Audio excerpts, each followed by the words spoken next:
again. Here we are for some daily JavaScript.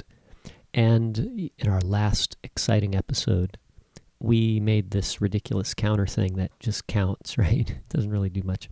But, it is illustrating the idea of the closure where you have a function that, encloses a value, right? So why don't we just take this and see if we can do something a little more interesting? Still using the same idea, but just building on that idea. Like, what kind of things could you do with this, right? So if you'll recall, we have a function here called makeCounter. And makeCounter contains a variable, this variable called count, that's defined inside the makeCounter function. And then makeCounter does one other thing. It returns a function that references the counter. Okay? So what I'd like to do with this is I'd like to add a timer. And that way, when we create one of these, maybe it counts over time. Every second, it ups the count by 1 and then logs the count to the console. And if we're going to do that, then we probably also want to be able to stop the counter and start the counter, right? And maybe reset the counter. So how are we going to do that? I mean, if I have this code here and it's sort of locked inside of this closure, we can't access any of the properties from the outside, right? So what we'll need to do is we'll need to create some methods that we can access from outside, right? Essentially, right now we're just returning a single function, right? And so all we can do is call that original function. So what I want to do here is I want to rearrange the counter here so that it creates an object, right? So we'll say var object equals, a new JavaScript object like this. And then maybe we'll assign to object a function called start. Okay, and start is going to start the counter. Okay, so here we got the start function. And when we start the counter, start is going to, it's going to create an interval. And this will be fun. You can learn how intervals work. So in JavaScript, there's two kinds of timers.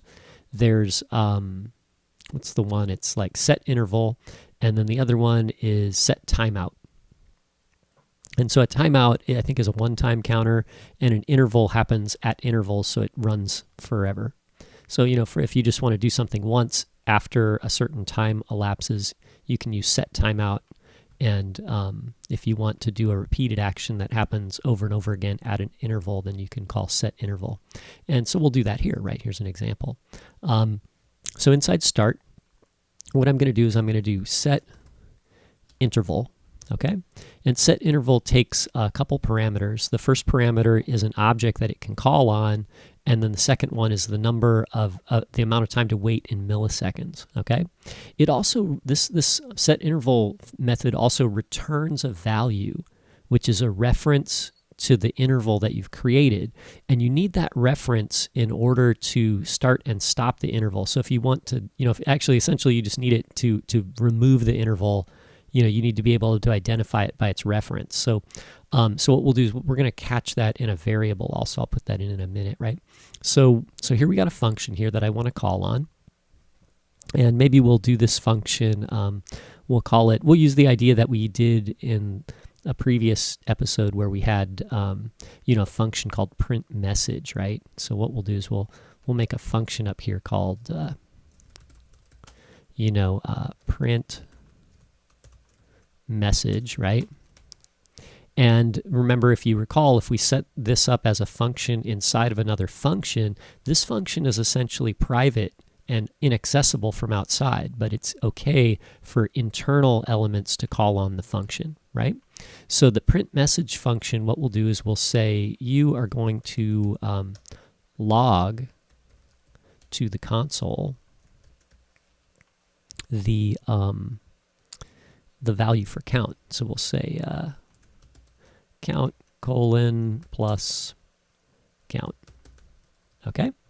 And so that'll display the count. And maybe we also want to, increase the count by 1, right? So we'll say count plus plus like this, and there we go, right? So we'll increase the count by 1 and then display the count.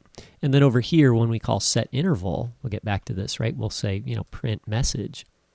as our first option or parameter, and then the second parameter will be how long, between intervals.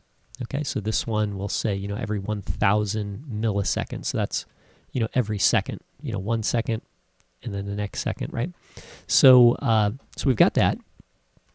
So if we want to stop the counter, we'll need a reference, or we'll need a reference to the interval that we've created, right? Because otherwise, every 1 second it's going to print the message forever. But maybe we want to stop it. So what I'll do is I'll make a variable here called, like my interval. Okay, and actually it doesn't even have to have a value, right? We'll just put this here. And then what we'll do is we'll say, my interval equals set interval. Okay, so so what's happening is, we've got a few things going on here. These two variables belong to the closure, so they're private to this whole block of code here. So they're available inside all the functions in here, but they're not available outside. Okay, so what we're going to continue here. So now we've got our object, right? And this object right here, we're going to add another function to it. So let's say object.stop equals, function.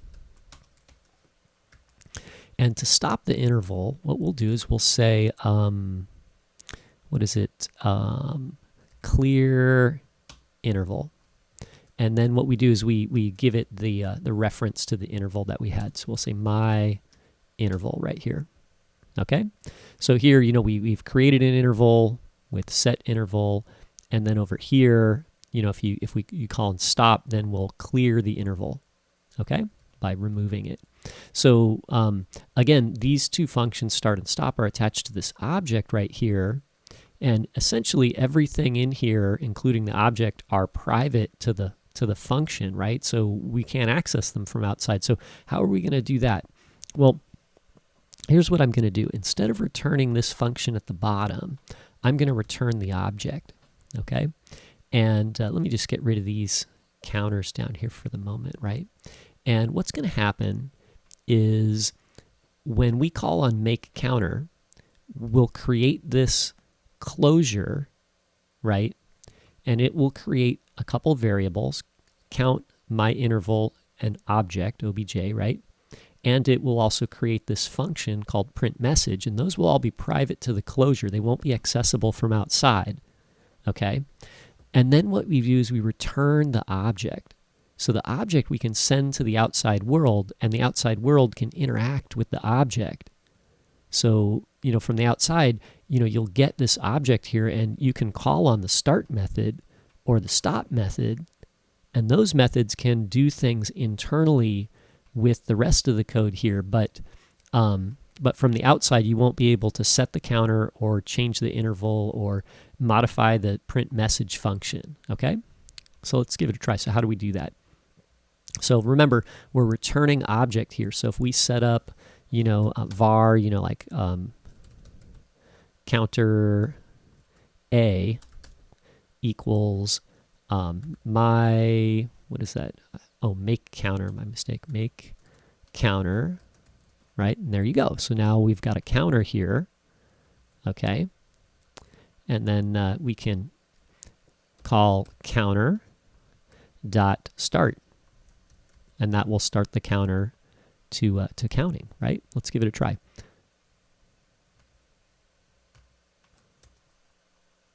Oh, there we go. So there's 1, 2, every second it counts.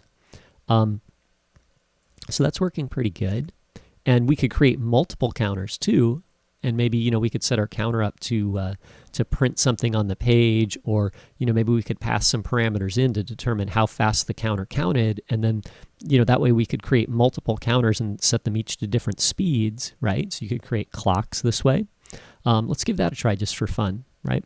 So to pass values into the function or into this closure right here, we can just pass them as parameters. So why don't we just say time here, as in this function, right? So that we're going to pass it a parameter inside the parentheses. And then that time is going to go here, right? We should probably give this a variable, because maybe it'll be useful to have this in its own variable that we can work with. So maybe we'll say, maybe we'll just say this as t, and then over here we'll call this time. How about that, right? That'll be clear, right? So we're going to just assign t to the time variable. Time variable belongs to counter, so it's, it's private to counter.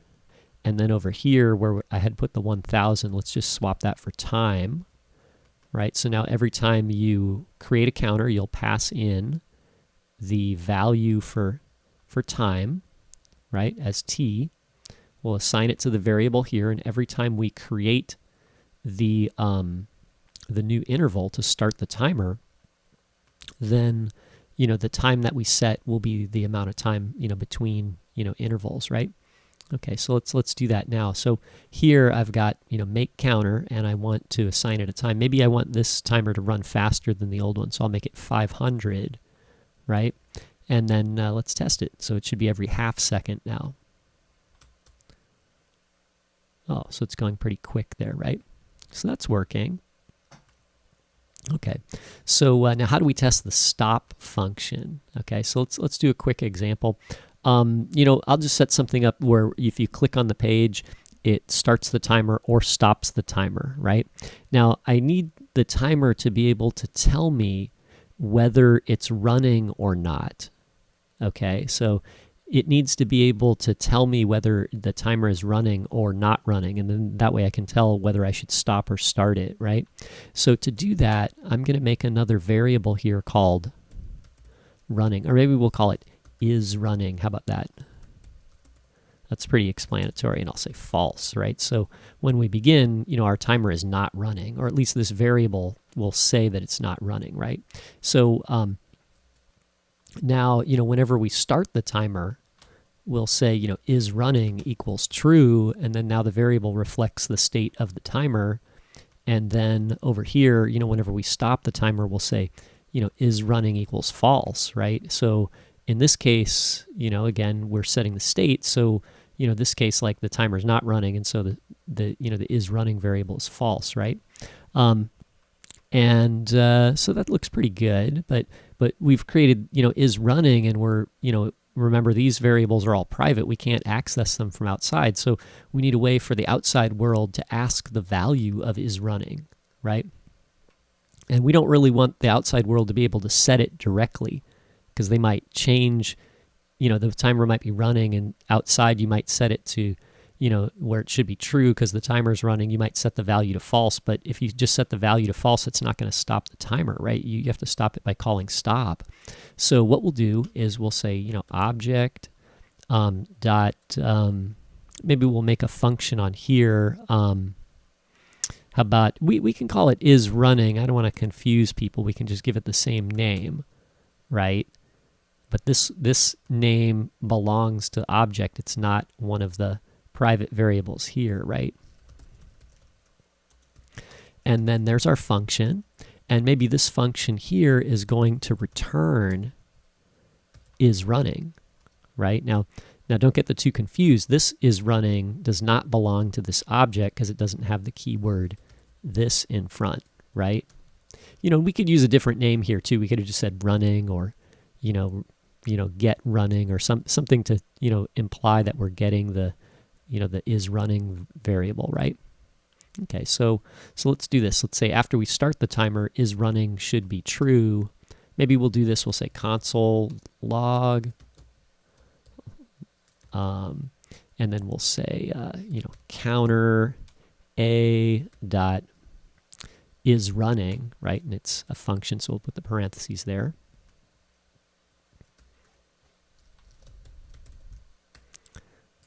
Right, so we'll log the value, and so that should be false.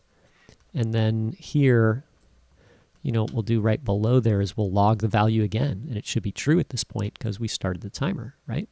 So we'll save that, and then we'll do it again. Oh, so it started false, and then it became true, and a half second later it started counting, right? And every half second it counts another time, right? So that's looking pretty good. Now maybe we want to start and stop the timer by clicking the page. So what we'll do is we'll, let me get rid of these two messages there just for clarity here. And what we'll do is we'll add a function to the window. And I'm not using jQuery in this example, so we'll just do this with the standard JavaScript methods, right? If we were going to do more than just a few, event listeners or something like that, we would probably want to break out jQuery and use it to help us. So I'm going to say window.onClick, okay, equals function. And then this will assign an event. This is an event object, and we're just going to assign a function to it. And so anytime this event occurs, this function will be executed. And, this function can receive an event object. So we'll put event there. And so whenever you click, what we want to do is we want to check to see if the timer is running. And if it is, we want to stop it. And if it's not running, we want to start it. Okay, maybe I'll even comment that out, so we'll have to click to start our timer. And so what we'll do is we'll say if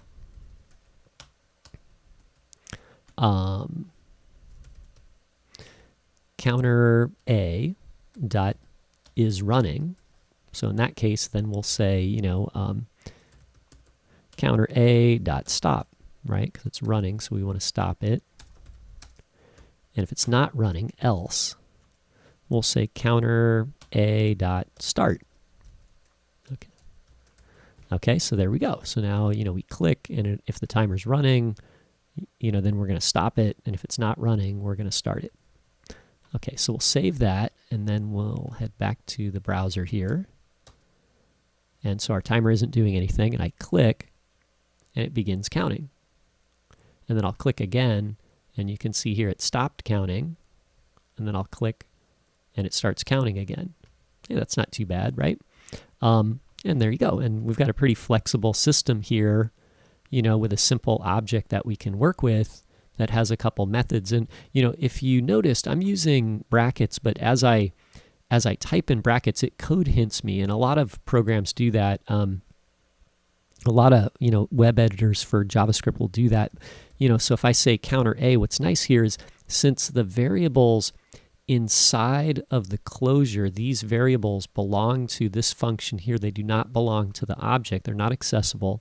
And brackets sees that. So when I put the dot here, it only code hints me for the accessible elements, like the public methods and properties. So here you can see when I do a dot on this object, it tells me that it has the following methods. It's got, is running, start, and stop. But it doesn't show me the other variables that I can't access. So, it kind of is good for code hints too, right? It's kind of helping us there, arranging our code in this way. I mean, because we could have made the same thing just as one large object, right? But we would hit the dot there, and then we'd be able to access, count and my interval and time and is running and all these other things. And maybe we don't want to be able to call those from outside. I mean, this timer or this counter that I've created, it functions by you calling start and stop and checking its state through is running. I only want people to access those because, accessing these other things might, confuse you, or it might not work properly if you set these properties directly, right? So anyway, hopefully that's useful and maybe clarifies or builds on what we covered in the last couple of videos, and thanks for watching.